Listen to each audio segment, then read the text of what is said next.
Shark attacks on humans, though rare, occur for several reasons. Curiosity about splashing noises, mistaking swimmers for prey, or defensive biting when feeling threatened are common triggers. Understanding these motivations is vital for safe ocean exploration and reducing conflicts. Here are 6 attack stories that highlight these behaviors and their consequences. It was late afternoon in 2013, and the calm waters of Sydney's Bondi Beach glinted with the afternoon sun. With its gleaming golden sands and world-class surfing, Bondi has long been an attraction for locals and tourists. This day, the beach was abuzz with people, surfers riding waves, families picnicking along the sand, and swimmers refreshing themselves in the ocean. Among them was 28-year-old Olivia Thornton, a visiting marine biologist from Melbourne. Olivia had been drawn to the sea and its creatures all her life, but she was about to get the ultimate test of her passion. The farther out Olivia swam, the more she reveled in the water's cool embrace. Neither she nor anyone else on the beach had any inkling of the danger lurking beneath the waves. Unbeknownst to them, a giant tiger shark had ventured unusually close to shore, attracted by the abundance of fish. The first alarm was raised when surfers witnessed a considerable shadow moving swiftly through the waters. Then, in what seemed like less than a second, the unthinkable happened. Olivia was pulled underwater in a terrifying show of force, leaving only a splash and a fading scream in her wake. Panic set in with the beachgoers who witnessed what had happened. The lifeguards reacted quickly as training took over, even in the moment's shock. One of the people reacting was veteran lifeguard Nathan Cooper, who had done plenty of rescues but never anything quite like that. It was only when Nathan and his crew had sped to the scene of the attack in their jet skis that the full extent of the horror could be assessed. The sea churned, tinged with red, and Olivia was gone. The tiger shark, which must have been more than 15 feet long, was dragging her further to sea. Submerged in the waves, Olivia dealt with the most terrible moments of her life. All the classes that had taught her marine biology flashed before her mind, and she remembered that playing possum or ball could distract the shark. Struggling against panic and pain, she tried keeping still while the shark dragged her further. Back on the surface, Nathan and his crew were helped out by local fisherman Jack Daniels in his boat. Jack had spent all but a few of his years on those waters and, like Nathan, was more than aware of the dangers they were facing. But he couldn't do anything while someone was in danger. As the minutes went by, hope began to grow dim. The rescue team began to sweep the waters, aware that the countdown was against them. When they were looking to start widening the search, Jack noticed a faint stream of bubbles rising to the surface about 100 meters from the current position. Nathan dived into the water with his bravery and a buoy to conduct rescue operations without hesitating. The deeper he swam, the less visibility. Then suddenly he was face to face with the vast tiger shark swimming powerfully with the struggling Olivia in its mouth. In that instant, Nathan launched his rescue buoy and began pounding it against the water to create vibrations that would confuse the shark. It was a gamble, but the idea worked. The shark became disoriented and loosed Olivia from its sharp grip for one startling second. It then retreated into the vast blue once again. He took this as his chance, locking Olivia tightly in his arms as he began to swim upward. The shark wasn't quite over it yet. Its form circled back, breaking the surface above them in a holographic shape as they rose. Just as all this was occurring, right before the shark launched itself a second time, Jack dropped in his boat above them and started striking the water noisily with an oar. The added noise and vibrations were enough to spoil, once and for all, the appetite of the shark, which swam away into the depths. Nathan and Olivia broke the surface, gasping for air. Jack and the other lifeguards quickly pulled them aboard, applying pressure to Olivia's wounds immediately. The beach erupted in cheers as the boat sped back to the shore, where paramedics were waiting. Olivia was whisked to the nearby hospital. Her condition was critical. For several days, the situation remained iffy as doctors slogged and sweated to save her life. Olivia survived against all the odds. Her recovery was long and painful and required several surgeries and grueling physical therapy, but she made a full recovery. The attack left her with severe scarring and amputation of her left leg below the knee, but it couldn't take anything from her spirit or her love for the ocean. For months, Olivia became an unlikely spokesperson for shark conservation. She used her platform to teach people about apex predators' role in maintaining healthy ocean ecosystems. Her message was clear. This attack was rare, and humans were in the shark's space, not vice versa. That day changed Olivia's life, but those events brought positive change. It was a harsh reminder of the respect and understanding between man and the creature with whom he shares his planet. Stretching into the horizon right in front of his eyes was an undisturbed emerald-green rainforest of the Amazon basin. Only the coffee-colored and winding waters of the Rio Negro, however, offered breaks in the emerald expanse. It was 2010, and the dry season was at its peak, the best time for adventure tourism in this secluded region in Brazil. That morning, a group of 6 tourists and 1 guide, Rafael Oliveira, shoved off onto the water and began a canoe expedition. 35 years old, born and raised in Manaus, with over 10 years of experience paddling these waters, he had seen his share of close calls, but never anything catastrophic. How could he have predicted that this day would challenge all his acquired abilities and knowledge? Among them was Marcus Blackwood, a London-based adrenaline junkie at 28 years, who had dragged along his girlfriend, Sophia Chen. The other 4 clients included the Johnsons, a middle-aged couple from Texas, Bob and Linda, and newlywed Australians Jack and Emma Martins. As they paddled more profoundly into the heart of Amazonia, Rafael told them stories about the river's history and the unique flora and fauna that call it home. He pointed to colorful birds, lazy sloths, and a caiman basking in the sun on a log. The group was entranced, except for Marcus, who was preoccupied by the possibility of a swim in the river. Even with Rafael's warnings of what lurked beneath the surface, from piranhas to anacondas, Marcus couldn't get away from the thought of taking a swim. The heat and humidity of the Amazon were starting to get to him, and the dark waters looked increasingly inviting. Marcus spotted his chance as they stopped for lunch on a small, sandy bank. Marcus crept into the water while Rafael fiddled with their meal, and the others watched a troop of capuchin monkeys frolic in the trees. The calm river was refreshing to his skin and exhilarating. Marcus grinned to himself in satisfaction at his little act of rebellion. He was so engrossed that he did not notice the slight disturbance in the water a few meters from where he swam. Under the surface, an almost 2-meter-long electric eel picked up the signature of this vast, unknown animal that had invaded its territory. The Electrophorus electricus, a type of knife fish capable of enormous electric discharges to hunt and defend itself, detected the signature of this giant, unknown creature. At that moment, the eel released its charge of electricity, over 800 volts through the water and into Marcus. The shock was instant and overwhelming. Marcus's bilateral muscle contractions took hold, making him unable to move or call for help as he sank. Sophia was the first to realize something was amiss. Her voice was laced with panic as she called out for Marcus, realizing he was no longer on the bank. Rafael spun around, his experienced eyes scouring across the water, before rapidly honing in on the ripples where Marcus had gone in. Without hesitation, Rafael sprang into action. Taking a long wooden pole from the canoe, he warily advanced toward the water's edge to scan for any sign of Marcus or danger. Upon this turn of events, other tourists stood in horror, frozen in their spots. Rafael spotted Marcus floating just below the surface, now unconscious. Rafael knew he needed to move fast, but was on his guard against the electric eel that must still be at large. He used the pole carefully to maneuver Marcus's body towards the shore while treading carefully along the bank for any movement in the water. When Marcus was within reach, Rafael got the help of Bob and Jack to drag him up onto the bank. Marcus did not seem to breathe, nor could a heartbeat be felt. Rafael started cardiopulmonary respiration immediately. His training must have kicked in because he seemed calm despite all that adrenaline. As Rafael worked on Marcus, he barked orders at the others. He told Linda, an avowed nurse, to start CPR while he used the satellite phone to call for help. Sophia and Emma were charged with collecting all their gear and getting the canoe ready to leave quickly. And the minutes dragged on, feeling like hours, as Linda continued doing chest compressions. When all hope seemed lost, Marcus coughed and sputtered at one point, spitting water from the lungs. The group collectively exhaled, but Rafael knew they still had a long way to go. Marcus was alive but far from okay.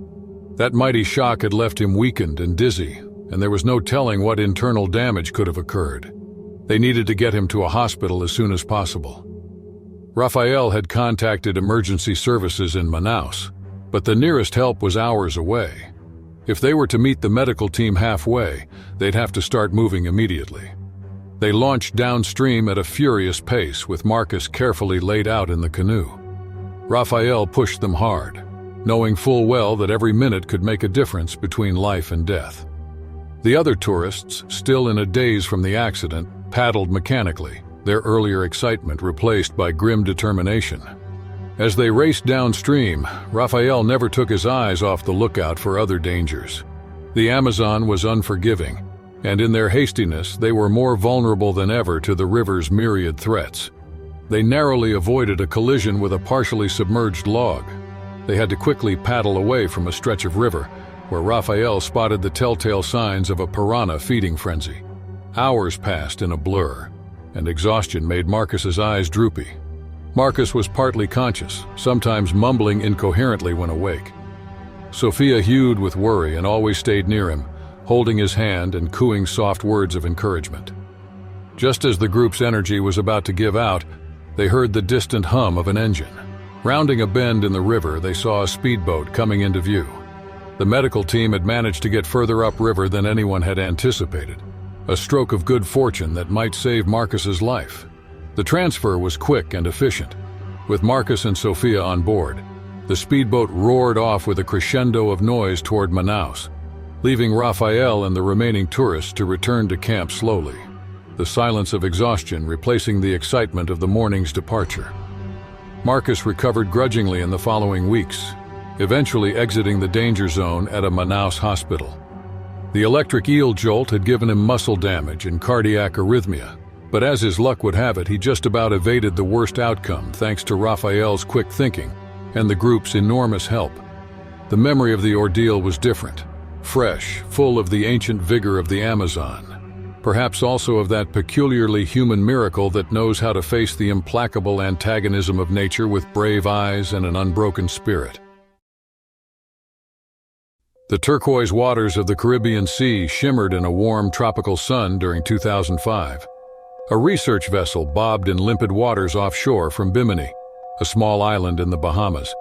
In the past, this area had been celebrated as a place for hammerhead sharks, which had attracted interested scientists and nature enthusiasts from all over the world.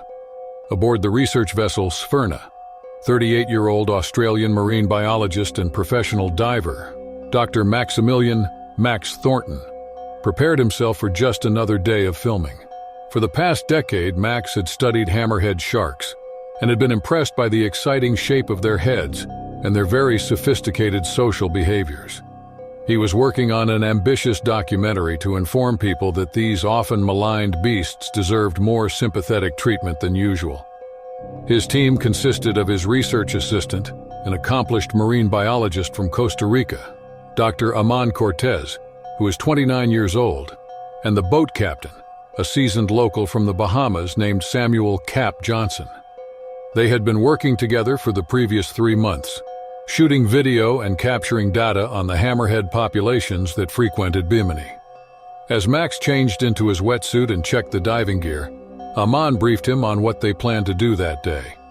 There had been sightings of a big school of hammerheads in the areas, probably aggregation for mating. If so, this would provide them with never-before-seen footage material for their documentary. As Cap warned Max about the brewing storm system, his weather-beaten face furrowed with concern. He suggested they cut the dive short if the conditions turned terrible or worse. With a nod, Max acknowledged the captain's experience, but felt overshadowed by excitement at the discovery on their hands.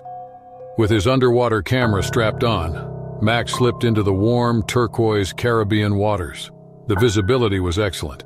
He could see dozens of meters in any direction. Dropping down to a depth of about 30 meters where the hammerheads were sometimes seen, he was hit with activity, colorful fish fluttering around him. Nothing much happened during the first hour of the dive. Max shot colorful coral reefs and an occasional nurse shark with the camera. But the promised school of hammerheads was not seen. A shadow passed over him from above when he considered returning to the surface. Max's heart hammered as he regarded the unmistakable silhouette of a great hammerhead shark. It was a big animal, easily 4 meters in length. Max calmed his breathing, with his mind racing through the countless peaceful interactions with these animals over the years. This time, however, something felt wrong. The shark's movements were more erratic and aggressive than Max was used to seeing. It circled tighter and tighter, closer with every pass. Max's scientific mind clicked through possible explanations. Territorial behavior. Or perhaps it was injured or stressed. Max saw a long fishing line trailing from its mouth as the shark swung around to make another close pass. He finally grasped that this was a hurt, thus provoked, dangerous shark.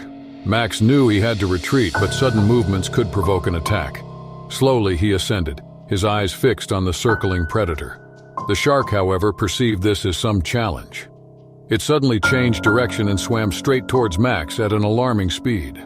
Years of diving experience took over as Max quickly inflated his buoyancy compensator device, propelling himself rapidly up the water column. The charging shark barely missed him in a narrow escape, its rough skin grazing Max's flipper as it swam past.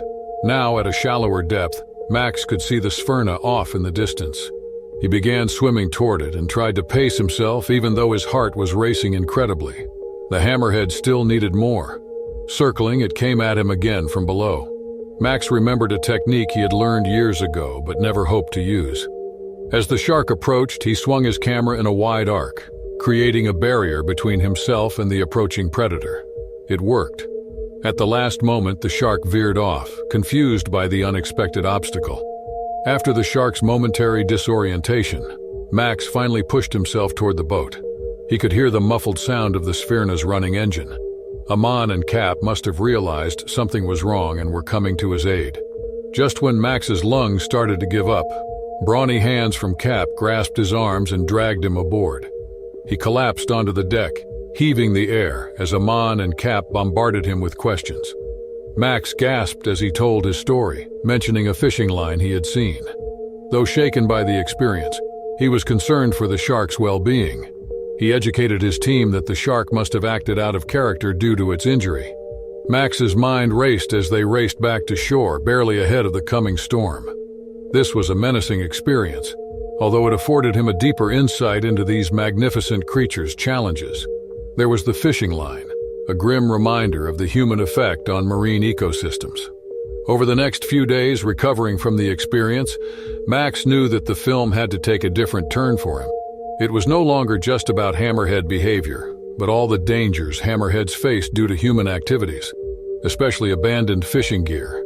He worked feverishly, cutting his film into a fight-and-flight film on the beauty and vulnerability of hammerhead sharks. Part of this documentary was opened at almost all the world's most essential film festivals. There was a hot reception to this film, with sincerity on the majesty and probable dangers of these creatures, while bringing to light the dire need for conservation research. Due to the film's success, financial support for hammerhead research and conservation programs in and around Bimini started pouring in. Increasingly, the local government started regulating fishing, and finally began to clean up abandoned fishing gear in surrounding waters. Now, more cautiously, Max returned to his research with new wariness and more profound respect for the creatures he studied. He learned a hard lesson. The stories most touching to the heart of humankind often come out of the most dangerous moments, and sometimes the line separating fear from fascination is precisely where all important work always starts. On a blazingly hot day in 2007, the limpid waters of the Great Barrier Reef sparkled beneath the remorseless Australian sun. Dr. Evelyn Zhao, a 34-year-old Sydney marine biologist, began to adjust her diving mask as she was preparing to enter into the colorful underwater life. On the slight undulation of rise and fall at the surface, the lightly bouncing research vessel Coral Seeker seemed to dance, its white hull blinding against the blue sky above. Dr. Zhao's mission was part of the highly indispensable research on the reef's resilience to ocean temperatures. Her team included a fellow marine biologist, Dr. Moses Holloway, and their research assistant Liam O'Connor, who had spent the last month charting the changes in coral health and aquatic biodiversity. As Evelyn slid into the warm waters, the cacophony from the surface world slowly dwindled into the subtle symphony of reef life. Schools of brightly colored fish zoomed past in the coral formations. Sea turtles glided effortlessly in the background.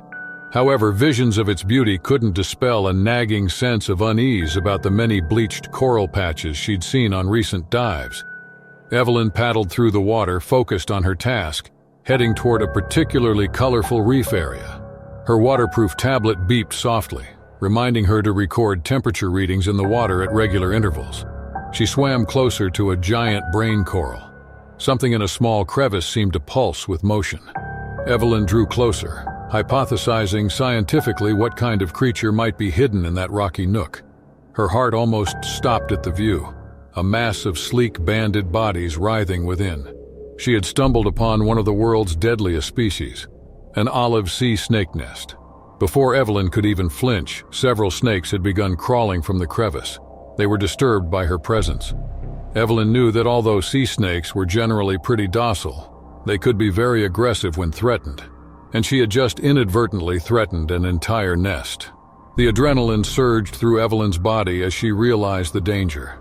Despite their small size, olive sea snakes possess even more potent venom than the king cobra. A single bite could be fatal within hours if not treated promptly. Evelyn's mind quickly recalled her training in marine animal behaviors and emergency procedures. She began to slowly back away, not making any sudden movements that would further incite the snakes. It appeared hopeless as several serpents started swimming in her direction. Their bodies undulated gracefully but menacingly through the water. Evelyn knew she couldn't outrun them. She was not as elegant in this medium as sea snakes were. She knew her best hope of salvation was returning to the boat and administering the anti-venom kit stored there. She started her slow ascent, keeping her eyes on the approaching snakes while being equally mindful of the ascent rate to prevent decompression sickness. As she rose, Evelyn fumbled for her emergency signaling device. She pressed a button several times, hoping loud pings would alert Moses and Liam to her distress. With seeming aggravation to this sound, the snakes became more aggressive in pursuit. Evelyn's lungs felt on fire as she fought the panic-driven urge to shoot to the top. She had learned at dive school that part of what made a bite from a sea snake lethal was the rapid ascent. She drew on her dive training, focusing her mind through the rising panic. Concentrating on slow, steady breathing to conserve her air supply, she deported herself into making a controlled ascent. The surface seemed an agonizingly long way away as the snakes converged. One particularly bold specimen came to within centimeters of Evelyn's flipper, its forked tongue flicking out to taste the water. Evelyn unclipped her weight belt desperately, allowing it to sink toward the reef floor. This sudden movement and falling objects startled the snakes momentarily, buying her a few precious seconds. At one moment, thinking she would become the luckiest person alive, Evelyn started hearing the low surge of the Coral Seeker's motor.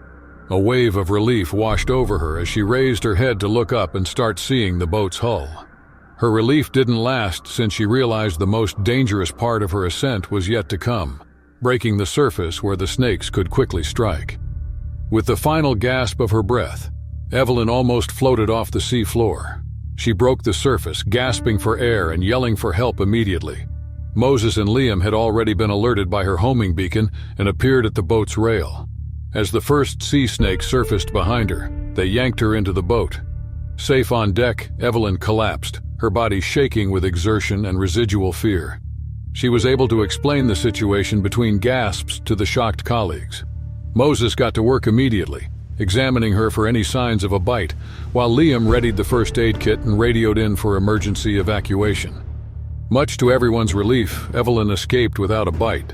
Still, considering the events and the intensity of the olive sea snake venom, they were better off not taking any chances.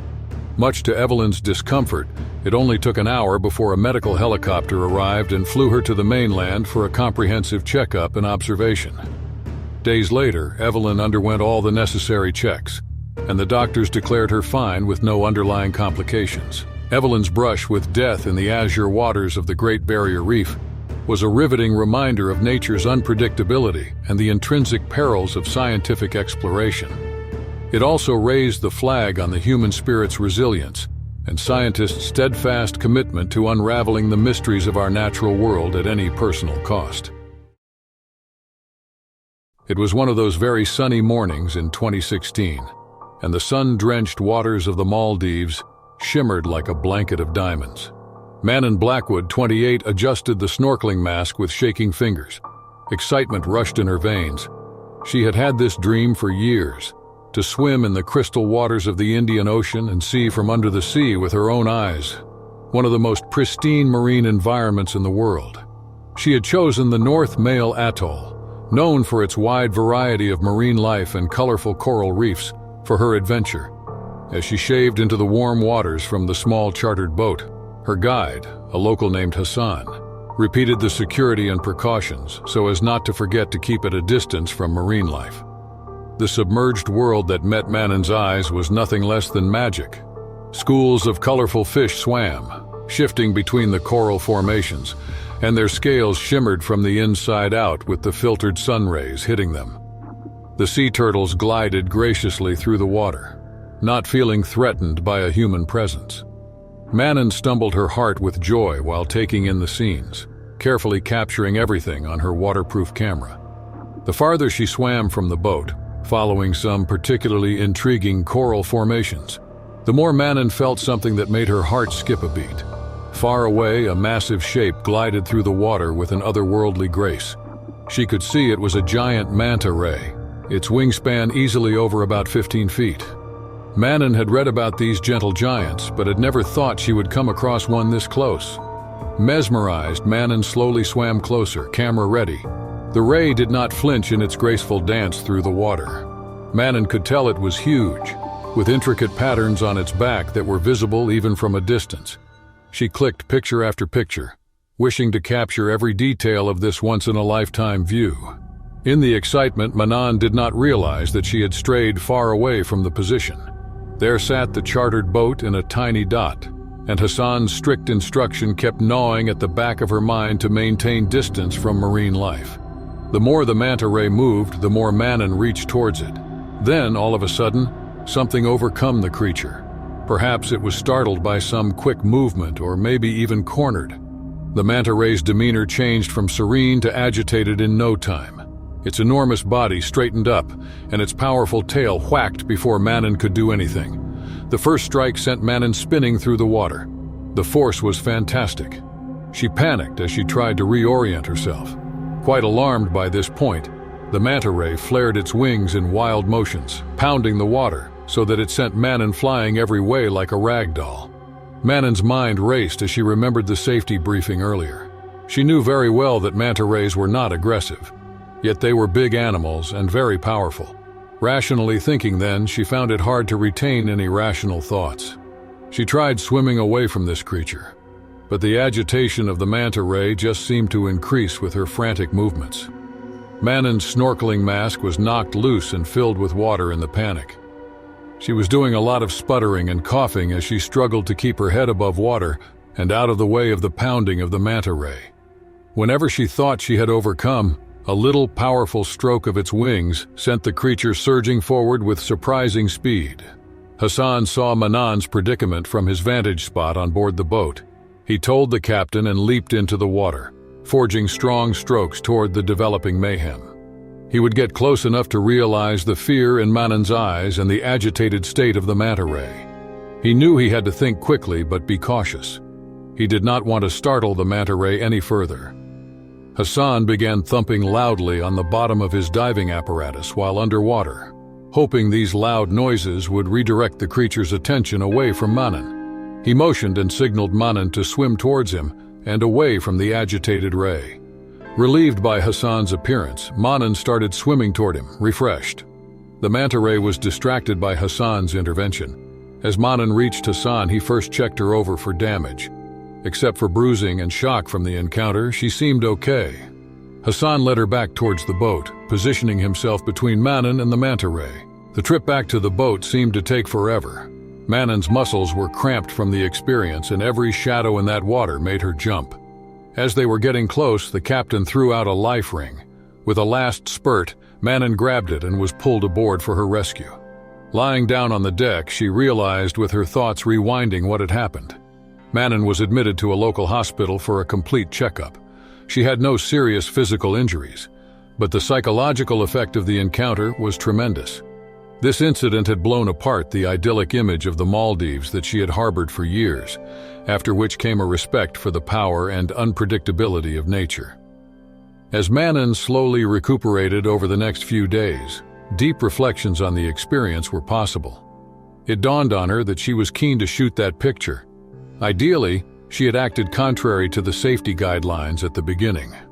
It was indeed a bad situation, through which she learned respect for wildlife by observing boundaries with nature, even when these seemed highly gentle.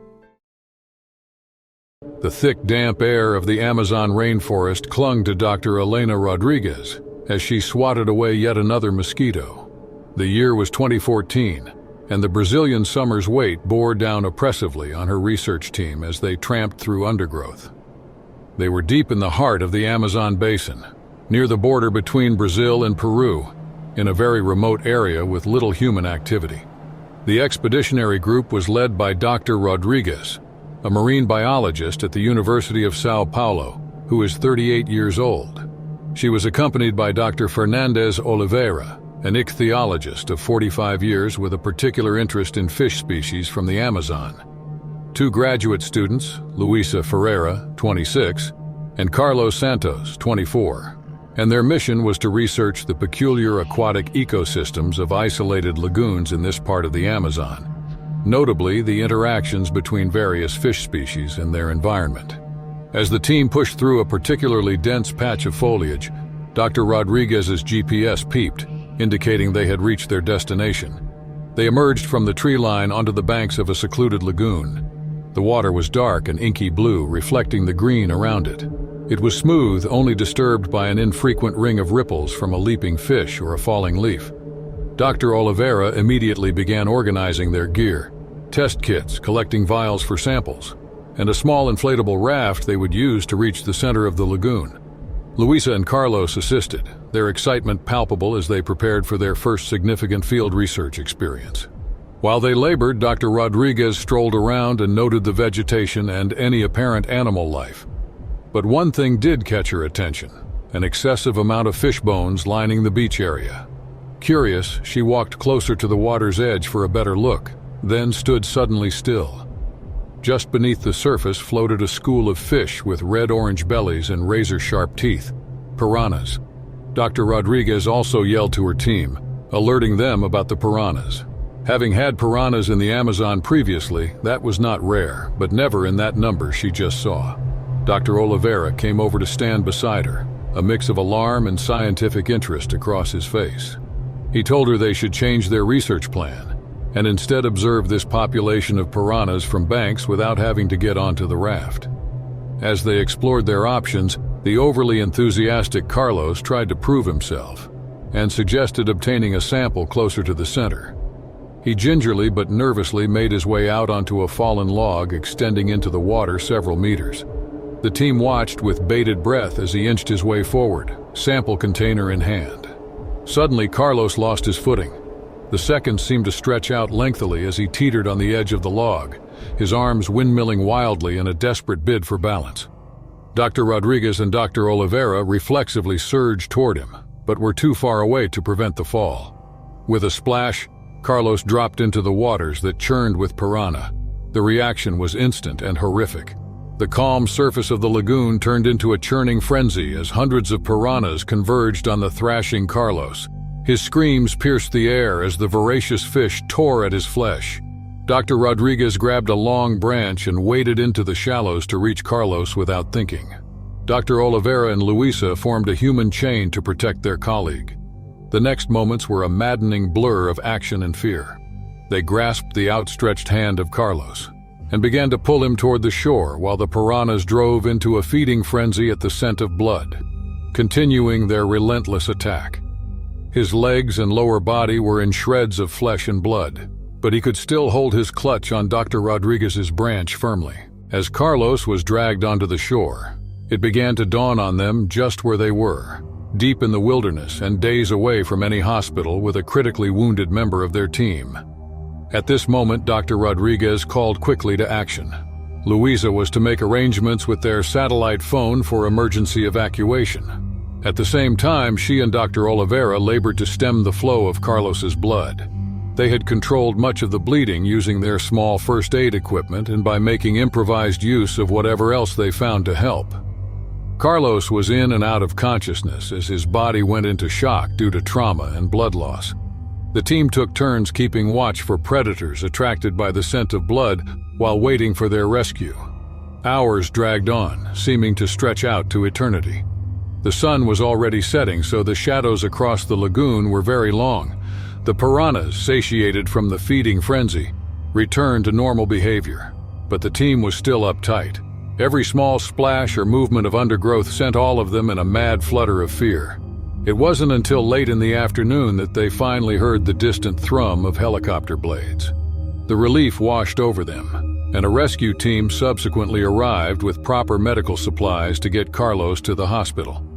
The rescue team carefully loaded Carlos onto the helicopter, and Dr. Rodriguez reluctantly decided to end the expedition prematurely.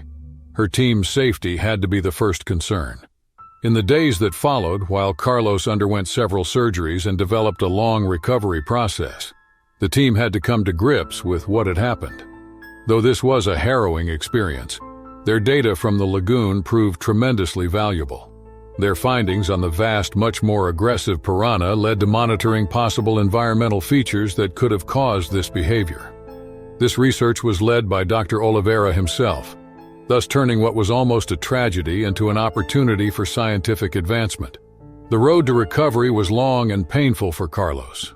The physical scars from the piranha attack were equal to the psychological ones, though he found strength in his teammates and the broader scientific community. In time, he would return to field research, and his experience would make him an advocate for safety in scientific expeditions. The incident was one more reminder of the need to conserve the unique ecosystems at a time when the Amazon continued to be threatened by deforestation and climate change. The wildly maligned piranha populace code of popular culture revealed itself in its integral component of life in the Amazon, as a complex web of life where creatures were dangerous when provoked and hugely integral to their aquatic environment's health. In the end, it became so much more than a cautionary tale, the harrowing experience of the team within that secluded Amazonian lagoon. It was a statement on human resilience, the power of teamwork against danger, and the call of the natural world with all its beauty and its perils. It reminded Dr. Rodriguez and her team that respect for nature wasn't some esoteric scientific principle in the wild, vast spaces of the Amazon. It was a matter of survival,